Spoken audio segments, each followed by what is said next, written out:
La palabra de Dios es viva y es eficaz. Se nos presenta como una lámpara que alumbra nuestro camino. Es como un manual de instrucciones para nuestro día a día. Y a través de ella podemos descubrir y entender el plan que Dios tiene para nuestras vidas. Te invitamos a escuchar la siguiente reflexión y estamos convencidos te será de mucha bendición. Disfrútala.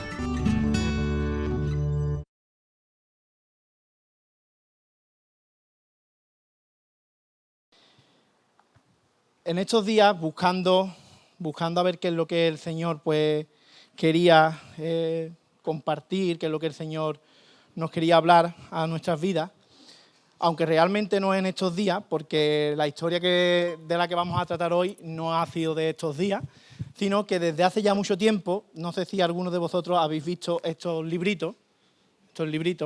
Estos son libritos que tiene mi hijo Tiago de historias infantiles, y esta concretamente es de David, el buen pastor. Y a mi hijo le encanta que casi todas las noches le leamos una historia de estas, y él se sabe pues casi todas las historias. Y algunos de aquí pues ha sufrido a mi hijo sacándole una historia de estas, que os lo agradezco porque así no me he tenido yo que gastar tanto dinero en historia. Pero bueno, el caso es que leyendo esta historia, leyendo la historia de David, algunas veces con él, está muy bien porque la cuenta muy bien para los niños, la cuenta de una forma muy dinámica, y de repente, leyendo la historia, hay en medio de este libro una pequeña historia que desde que yo empecé a verla dije, ¿qué hace esta historia aquí en medio? ¿Qué hace esta historia en medio de la historia de David? Yo he escuchado hablar sobre ella en alguna ocasión, pero realmente yo nunca había profundizado sobre esta historia. Nunca había profundizado sobre ella. Entonces lo que empecé a mirar, digo, voy a ver qué hace esta historia aquí en medio. ¿Por qué está esta historia en medio de la historia de David? Y cada vez que la he ido leyendo, cada vez que la he ido meditando un poco más, el Señor me ha ido mostrando más cosas, y cada vez que la leo me muestra más cosas, pero la verdad que ha sido una historia que me ha encantado. Me ha encantado. Porque es una historia que se puede acoplar a como si fuera un episodio de alguna serie. No sé cuánto os gusta aquí el cine. Supongo que a muchos de aquí les gustará el cine. A nuestro pastor le encanta el cine, a él le encanta ir al cine. Y no sé si alguna vez he ido al cine con nuestro pastor, pero que sepáis que si vais al cine con nuestro pastor no hace falta que llevéis palomitas ni refrescos, ya él se encarga de todo eso. Eso no tenéis problema, ¿vale? No te va a gastar un duro, Jesús, así que te puedes ir con el pastor al cine.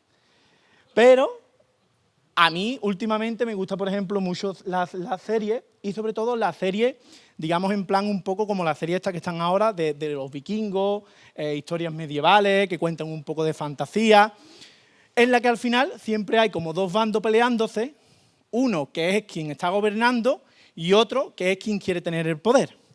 Ahora, ¿qué es lo que suele ser como norma general en estas historias?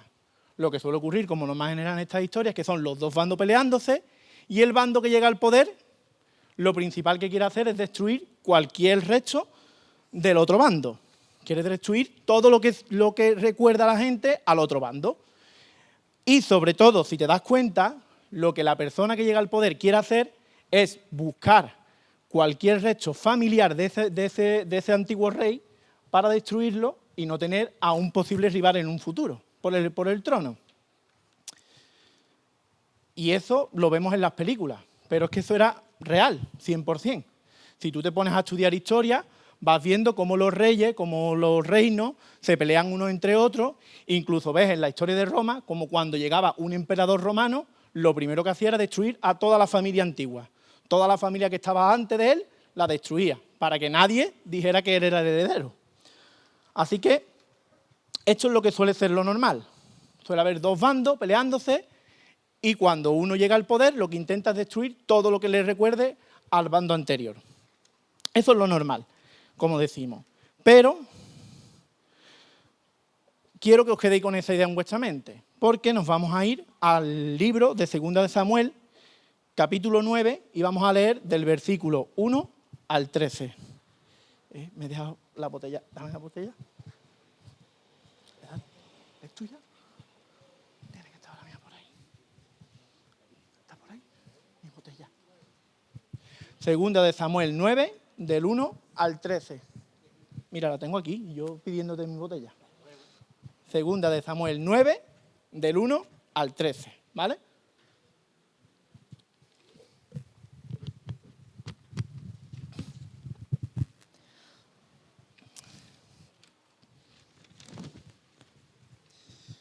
A ver, y dice así: dijo David, ¿ha quedado alguno de la casa de Saúl a quien yo haga misericordia por amor de Jonatán?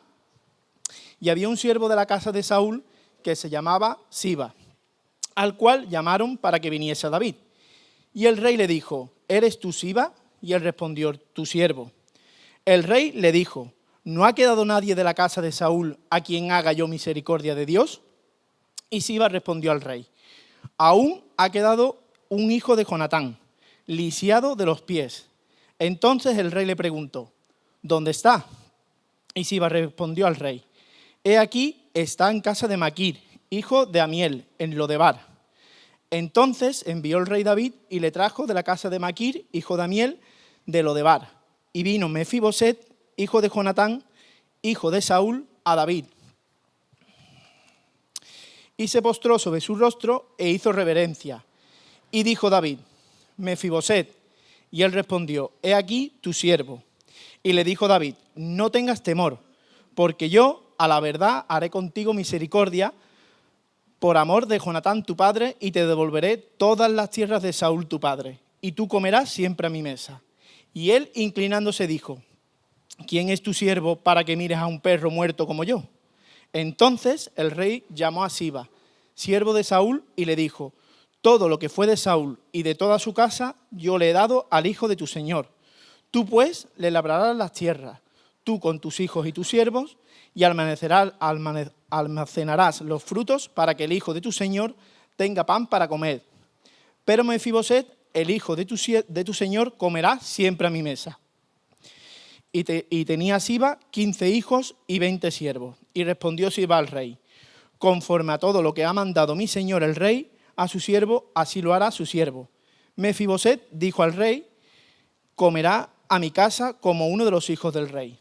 Y tenía Mefiboset un hijo pequeño que se llamaba Micaía. Y toda la familia de la casa de Siba eran siervos de Mefiboset. Y moraba Mefiboset en Jerusalén, porque comía siempre a la mesa del rey y estaba lisiado de ambos pies. Vale, ¿os habéis quedado un poco con la historia? Os la aclaro un poquito, por si no había aclarado. Estamos hablando de Mefiboset. Por cierto, si aquí estáis esperando niños, es un nombre bastante bueno. Dani, apúntatelo. A vosotros que os gustan los nombres extraños, sería bueno ahí Mefi o Boset. Bueno, Boset no, porque ahí no lo van a creer que es el cantante, entonces no. Pero estamos hablando de Mefiboset. Y el título de nuestra predicación, a ver si esto va, no va, ahora, aquí, es Mefiboset, un destello de gracia. Porque yo no sé si te has parado a pensar, pero el libro de Segunda de Samuel nos está contando toda la historia de David, nos cuenta todo su reinado, nos cuenta todo lo que pasa, y de repente aparece esta historia de Mefiboset, que no tiene nada que ver con todo lo que David está viviendo, aparentemente. Si te paras a mirarlo, dices tú, bueno, ¿y por qué aparece aquí de repente Mefiboset? ¿Qué tiene que ver este hombre aquí en medio? Pero, si te acuerdas, estábamos hablando de que normalmente los reyes cuando ascienden al trono lo que hacen es buscar la familia del rey anterior para destruirlo y no tener ningún problema en un futuro. Pero aquí no tenemos un rey normal, aquí tenemos a una persona que es diferente, un hombre que ha vivido la gracia del Señor, un hombre que ha visto cómo la misericordia del Señor está sobre su vida. Y por ello, en el día de hoy vamos a ver cómo, a través de esta historia, podemos ver cómo el Señor nos muestra cómo es su gracia hacia nosotros. Y el primer punto que vamos a tratar, evidentemente, es Mefiboset. ¿Quién es Mefiboset? ¿Qué le ocurre a esta persona? ¿Por qué esta persona de repente aparece en la historia? Así que Vamos a ver quién es Mefiboset. Como vemos, en la propia palabra, en el propio versículo, nos indica que Mefiboset era hijo de Jonatán. No sé si alguno lo conocéis, puede ser que alguno no tenga muy claro quién es. Jonatán es el hijo de Saúl, que es el primer rey de Israel. Es el auténtico rey de Israel. Pero Jonatán y Saúl mueren en una batalla. Con lo cual, el heredero al trono, ¿quién es? Mefiboset, que es el hijo y nieto de Saúl. ¿Vale? Es el hijo de Jonatán y nieto de Saúl. Entonces, él es el heredero auténtico al trono. Pero él no está reinando. Él no está reinando. Porque si vemos, quien está reinando es David. ¿Quién está reinando es David? Ahora, en Mefiboset vemos unas características que me gustaría que todos las pudiéramos ver. Dice que en primer lugar nos dice que Mefiboset vive exiliado. David viene y pregunta, cuando le dice, mira, Siba, era siervo de Saúl, él sabe si hay alguien o no. Entonces le pregunta, le dice, oye, ¿hay alguien de la familia de Saúl? Y Siba le dice, sí, mira, queda un hijo que se llama Mefiboset, un hijo de Jonatán. Y David le pregunta, ¿dónde está? Tráemelo, ¿dónde está? Y vemos que Siba le dice, él está, a fin de cuentas le dice, él está en Lodebar. Lodebar es una región extranjera, una zona externa a todo el reino de Israel. Mefiboset está exiliado. Mefiboset no vive en el reino de Israel, está fuera del reino. ¿Por qué? Porque si vemos en 2 de Samuel 4, capítulo 4, versículo 4, 2 de Samuel 4, versículo 4, nos dice que cuando llegan las noticias de la muerte de Saúl y de Jonatán en una batalla, ¿qué es lo que hace la nodriza? La nodriza es la niñera, digamos. ¿Qué es lo que hace la niñera con Mefiboset? Lo coge por miedo y dice, Saúl y Jonatán han muerto, a este lo van a matar. Así que antes de que vengan y lo maten, nos vamos. Y se lleva Mefiboset fuera de lo que es el reino de Israel. Así que vemos que, en primer lugar, Mefiboset vive exiliado por miedo a las represalias que pueda recibir. En segundo lugar, nos sigue diciendo, en 2 de Samuel 4:4, otra característica muy importante de Mefiboset. Y es que nos dice que cuando la nodriza lo coge para salir corriendo, de los mismos nervios sería, a la mujer se le cae de los brazos y el pobre queda lisiado. Se le parten las piernas y no hay forma. A él se le parten las piernas y hay personas que tú a lo mejor ves y dices tú, este de pequeño se ha tenido que caer de la cuna y a lo mejor tiene la cabeza ahí un poco... No voy a decir quién de aquí me parece eso, pero ya ellos lo saben, Pero vemos que Mefiboset se le cae a la nodriza de los brazos y se queda lisiado. Ya no puede caminar. Y esto lo vemos que le ocurre con 5 años.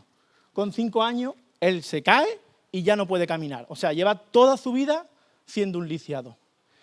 Y ser lisiado en aquella época no es lo mismo que ser lisiado hoy en día, que estar en una silla de ruedas hoy en día. Porque hoy en día, si tú tienes un accidente grave, yo conozco de gente que ha tenido accidentes graves con la moto, ellos han tenido sus operaciones, le han puesto sus placas, sus tornillos, han pasado un largo proceso y finalmente han podido andar. Incluso vemos hoy en día que hay hasta cosas que se llaman exoesqueletos, que lo están investigando, que para gente que está en silla de ruedas se las van a poner y a través de unas corrientes eléctricas van a provocar que esa persona pueda volver a andar. Eso hoy en día, pero en aquella época si te caías y te partías las piernas, suerte tenías si venía un médico a cuidarte. Y claro, Mefiboset, de aquella caída, yo no sé cómo sería la caída, pero de aquella caída queda lisiado para toda su vida. Y además tiene una característica muy peculiar. Es que su nombre, Mefiboset, significa vergüenza. El nombre de Mefiboset, encima de todo, significa vergüenza, o el que da vergüenza. Claro, Mefiboset, exiliado, lisiado, y encima tu nombre significa vergüenza. Mefiboset recordaría todo su pasado, recordaría de qué familia venía, una familia que había sido desechada por Dios, que Dios mismo había desechado a Saúl, porque Saúl no había obedecido a Dios. Imagínate cómo estaba Mefiboset. Imagínate cómo se encontraba Mefiboset. Pero es que ese Mefiboset era tú y yo antes de conocer a Cristo. Todo ser humano que viva en nuestro mundo sin conocer a Cristo está exiliado de Dios, vive fuera del reino de Dios, vive lisiado, no físicamente, pero sí espiritualmente, porque al igual que Mefiboset no se podía mover, tú espiritualmente no te puedes mover si no conoces a Cristo, y además en muchas ocasiones te avergüenzas de lo que es tu pasado, de cuál es tu historia. Yo muchas veces recuerdo cosas de mi vida y digo, Dios mío de mi vida, lo que yo era.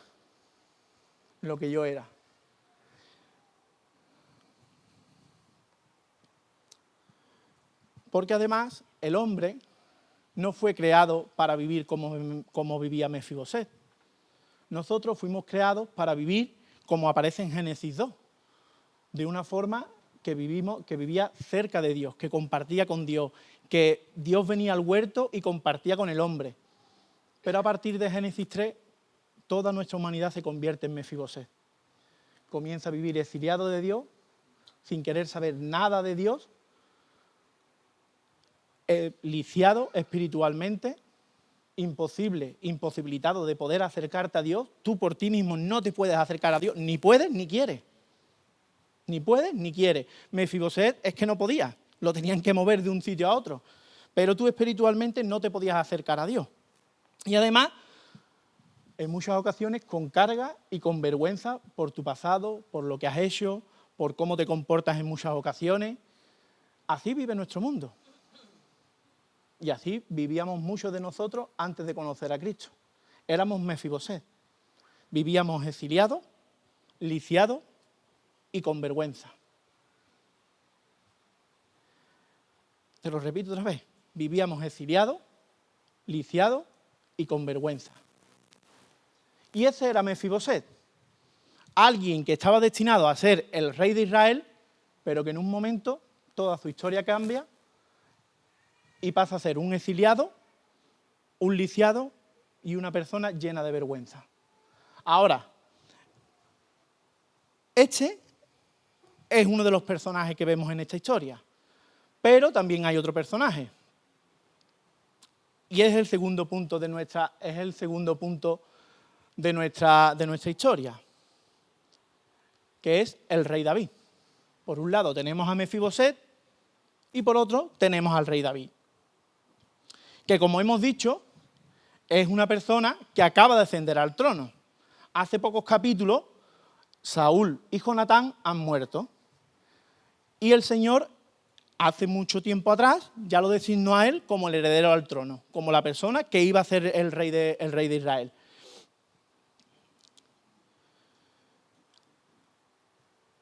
Pero David no es un rey como los reyes de aquella época, o como los reyes hasta hace poco.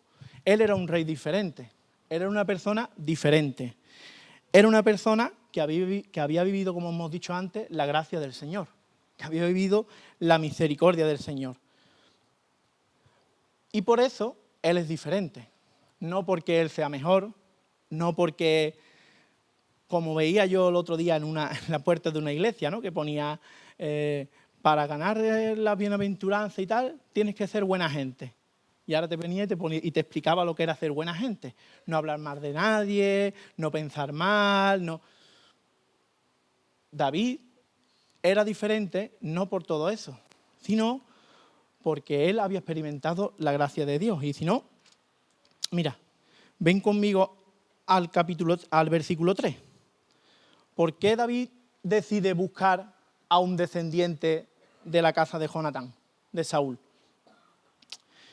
En el 3 nos dice, ¿no ha quedado nadie de la casa de Saúl a quien yo haga misericordia de Dios? El motivo principal por el que David quería buscar a alguien de la casa de Saúl era para que Dios se llevara la gloria. Era para que esa misericordia que él había recibido, esa persona, en este caso, que era Mefiboset, la pudiera recibir también. Porque David había recibido misericordia del Señor cuando estaba con las ovejas en medio del campo. Había recibido misericordia del Señor cuando había tenido que huir una y otra vez de Saúl, que lo estaba buscando para matarlo. Y había recibido tal gracia que había pasado del campo al trono. Él había experimentado tal gracia del Señor que él lo que quería era esa misericordia y esa gracia que él había recibido, volcarla sobre otro. Y en este caso, sobre Mefiboset. Pero además, David no solamente quiere eso, que es muy importante, y es la principal preocupación de David, que el nombre del Señor esté por encima de todo. Porque tú imagínate todos los que han estado peleando con David, cuando David pregunta por algún descendiente de Saúl, le dicen que hay uno, claro, todos los que han estado peleando con David, ¿qué es lo que piensan? Vamos a buscar a este y nos lo quitamos del medio. Porque a veces ahora, con todo lo que hemos peleado, va a haber gente que apoye a este y nos quita a nosotros también, o entremos en otra batalla. Pero David es diferente. David, en primer lugar, quiere que Mefiboset reciba la misericordia del Señor. Pero en segundo lugar, vemos que David quiere buscar a Mefiboset porque él había hecho un pacto con Jonatán. Él había hecho un pacto con Jonatán. No sé si lo sabéis, que espero que sí, porque creo que muchos de los que hay aquí habéis estudiado, y si no habéis ido a la escuela dominical y os lo han tenido que explicar. David era muy amigo de Jonatán. Muy amigo. Eran tan amigos hasta el punto que cuando Jonatán se entera que su padre Saúl quiere matar a David, él ayuda a David a escapar. Si tú mirabas el Facebook de David, él solo tenía un amigo, Jonatán. No tenía nadie más, solo Jonatán.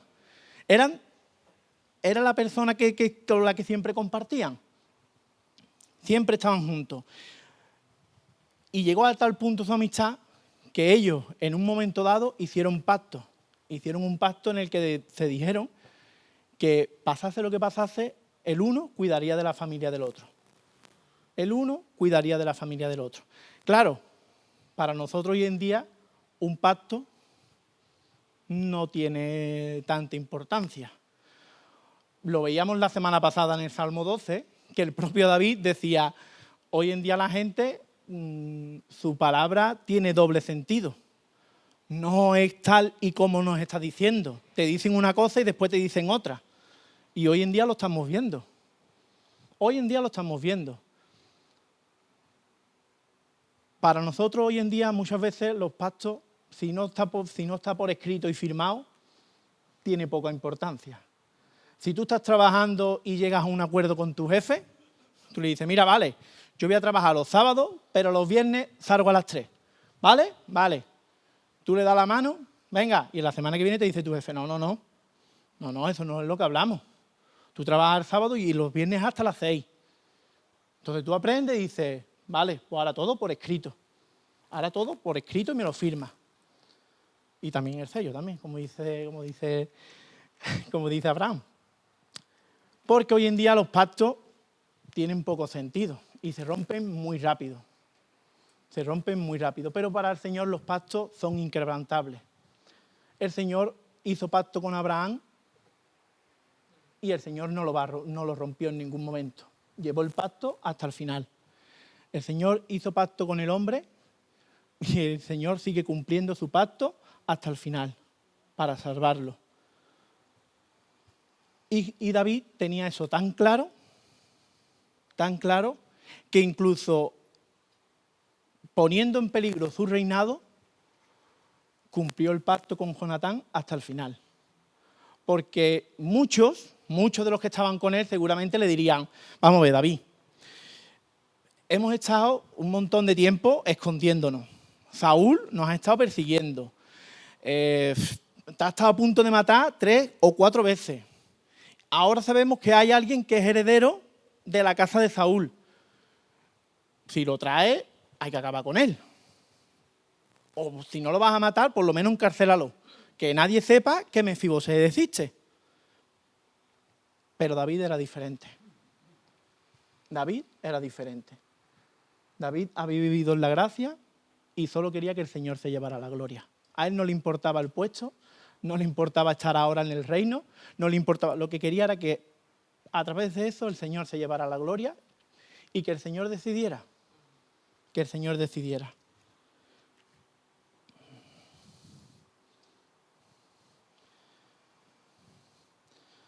Así que vemos que David restauró a Mefiboset por amor a Jonatán, pero también por amor a Dios, por amor a aquel que lo había cuidado, por amor a aquel que había derramado gracia sobre su vida en todo momento. Así que estamos viendo que en principio en nuestra historia hay dos personajes. Uno es Mefiboset, que está exiliado, lisiado y que vive en vergüenza, y otro es David, que acaba de llegar al trono y que por lógica todo el mundo diría, si encuentras a alguien que sea de la casa de Saúl, mátalo. Pero él nos muestra que es completamente contrario a lo que este mundo nos dice. Y claro, David se entera que Mefiboset existe. Y entonces le dice a Siba, pues ve y me lo trae. Ve donde él está y me lo trae. Y ese es nuestro tercer punto, el encuentro. El encuentro. Ahora, vente por un momento conmigo a la historia y ponte en el papel de Mefiboset. Ponte por un momento en el papel de Mefiboset. Mira, tú has vivido toda tu vida exiliado, escondiéndote, vives lisiado, es decir, tú no puedes ni ir al servicio por tu propia fuerza, sino que te tienen que ayudar. Y además, tu nombre te recuerda constantemente tu pasado, lo que ha pasado con tu familia, cómo el Señor ha desechado a tu familia. Y ahora de repente, cuando tú llevas un montón de tiempo escondiéndote, de repente llega una persona, llama a la puerta y dice, Mefiboset, el rey David te llama. Imagínate qué pasa por la mente de Mefiboset. ¿Qué se te pasaría a ti por la mente? Este viene a por mí. Este se ha enterado que yo estoy vivo, llevo 10, 15, 20, 30 años escondiéndome, pero de repente, no sé cómo, se ha enterado de que estoy vivo. Y yo soy un problema para él. Yo soy un problema para él. Así que Mefiboset, claro, tiene otro problema, y es que él no puede escapar. Es que él no se puede ir corriendo. Es que él no puede saltar la valla y irse a otro país. Entran, lo cogen y se lo llevan. Y lo llevan delante del rey David. Y de un encuentro que puede ser trágico, de un encuentro que puede ser doloroso, de repente vemos una gran maravilla. De repente vemos una gran maravilla. Porque mira, lo primero que hace David con Mefiboset es que lo trata con dignidad. David trata a Mefiboset con dignidad. Él vive exiliado, lisiado y en vergüenza, y David lo trata con dignidad. No lo trata como un cualquiera, sino que lo trata con dignidad.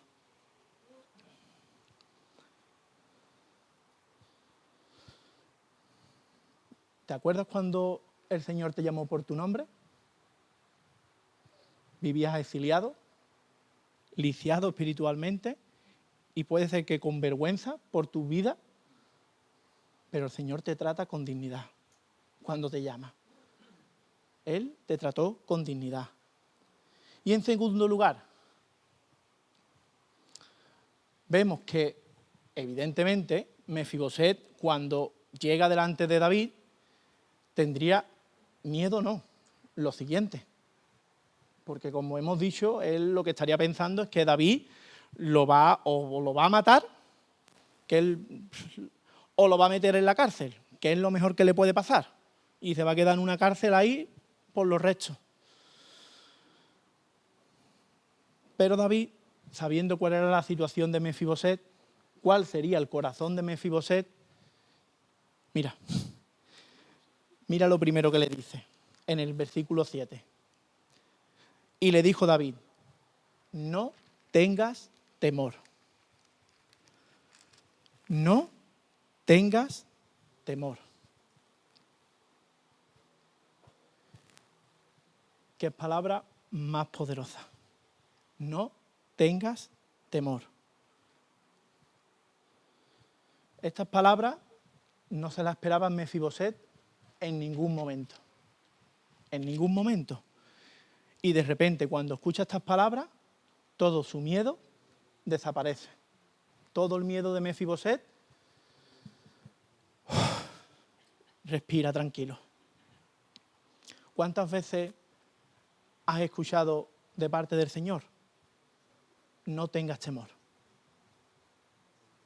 No tengas temor. Si no la has escuchado ninguna, coge tu palabra, tu Biblia, y hay 365 veces que aparece la palabra no temas. Que aparece no temas. Uno por cada día del año. Porque el Señor sabe que tú y yo vivimos con temor. Mira, este último mes, gracias al Señor, he empezado a trabajar. Pero el Señor sabe que yo estaba viviendo estos últimos meses con miedo. Porque se acababa el desempleo, porque no había trabajo, porque tengo 2 hijos. Empiezo a trabajar y digo, bueno, Señor, gracias porque me has dado un trabajo. Quizás para algunos no es el trabajo más divertido del mundo, pero la verdad que se aprende muchas cosas también. Ya sé conducir un coche a 3 kilómetros por hora, que eso es importante, ¿eh? Y empiezas a poner tu tranquilidad en que, bueno, Señor, gracias porque ya tengo trabajo. En unos meses nos vamos a ir reponiendo y gracias, Señor. Pero de repente, ¡pah!, te golpean de nuevo. Y de repente empieza otra vez el temor. Y dice, bueno, Señor, o sea, me has dado trabajo, yo que ya estaba haciendo mis planes, y es que ahora no tengo ni para comprar un plátano. Y de repente, en estos días, el Señor me dice, abre tu cuenta del banco, no tengas temor. Y al igual que a Elías lo alimentó con los cuervos, el Señor me dice, yo te alimento con los cuervos que yo quiera. Y a través de Hacienda, de la forma menos inesperada, el Señor me dice, no tengas temor. No sé qué situación puedes estar pasando. ¿Tienes miedo a la situación económica? No tengas temor. ¿Tienes miedo a la sociedad, a lo que va a ocurrir a partir de este domingo? No tengas temor. No temas. No temas porque el Señor te está cuidando. Porque el Señor está pendiente de ti. Al igual que estaba pendiente de Mefiboset. Porque aquí, si haces una lectura rápida, tú dices, vale, hay Mefiboset, está David, pero está el personaje principal, que es el Señor. Y el Señor, a través de esta historia, nos quiere mostrar cómo es su gracia. Porque Mefiboset no merecía absolutamente nada. Mefiboset no había hecho nada para recibir lo que estaba recibiendo.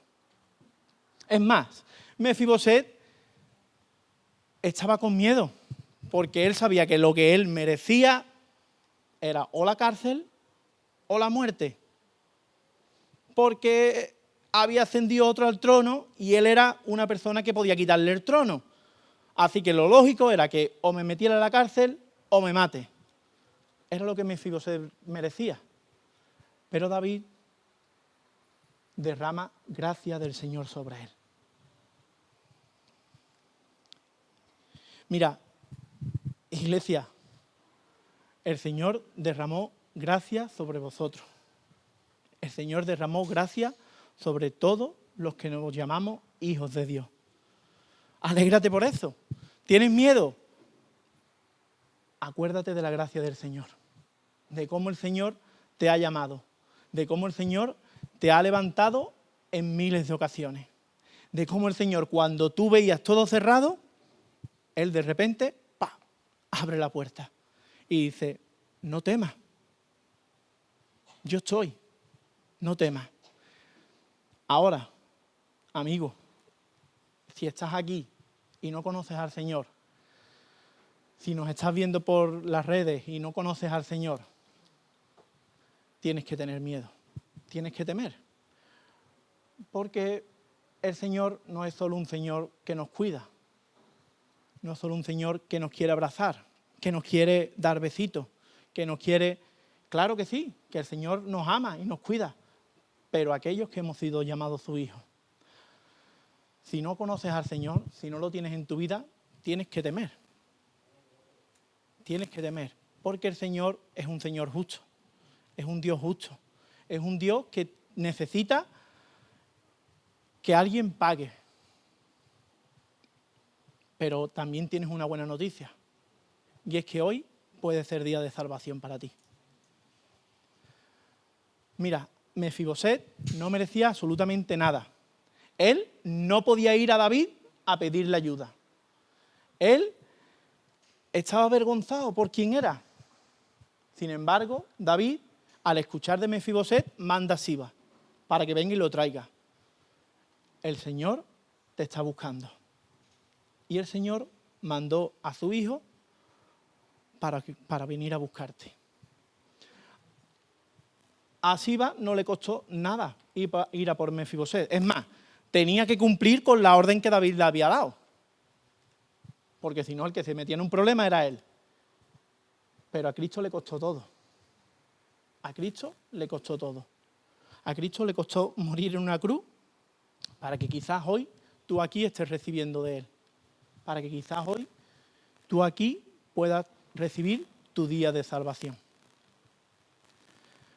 Pero además, la historia no acaba ahí. David no se queda solamente en pedir que Mefiboset vuelva y le dice, vale, Mefiboset, no te preocupes, venga, para adelante, no temas. No, si sigues viendo la historia, David le dice a Siba, mira, él se va a sentar todos los días a partir de ahora en mi mesa.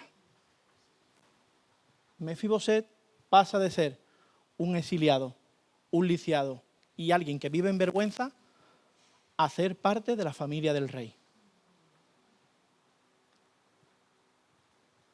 Si eres como Mefiboset, estás exiliado, lisiado espiritualmente y te avergüenza cosas de tu pasado, el Señor no solamente te salva, sino que además te regala ser parte de su familia. De repente te abre las maravillas del reino para ti. Muchos de los que estamos aquí lo hemos experimentado. Yo vivía exiliado, lisiado espiritualmente, a pesar de haberme criado en la iglesia, a pesar de, como siempre digo, dormirme en los bancos de la iglesia durante las vigilias. Yo era un exiliado de Dios, no quería saber nada de Él.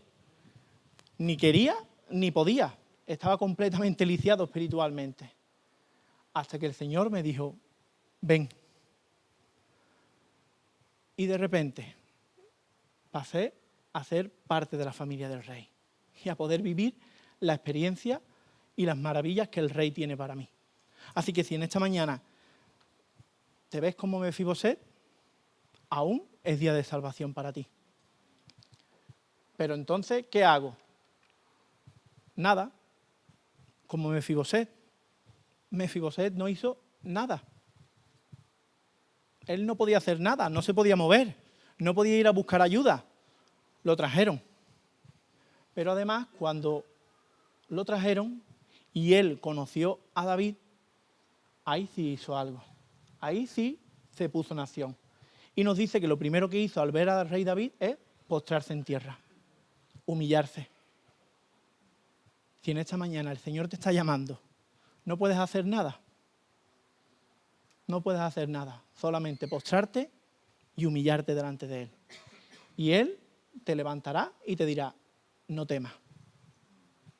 No temas, eres parte de la familia.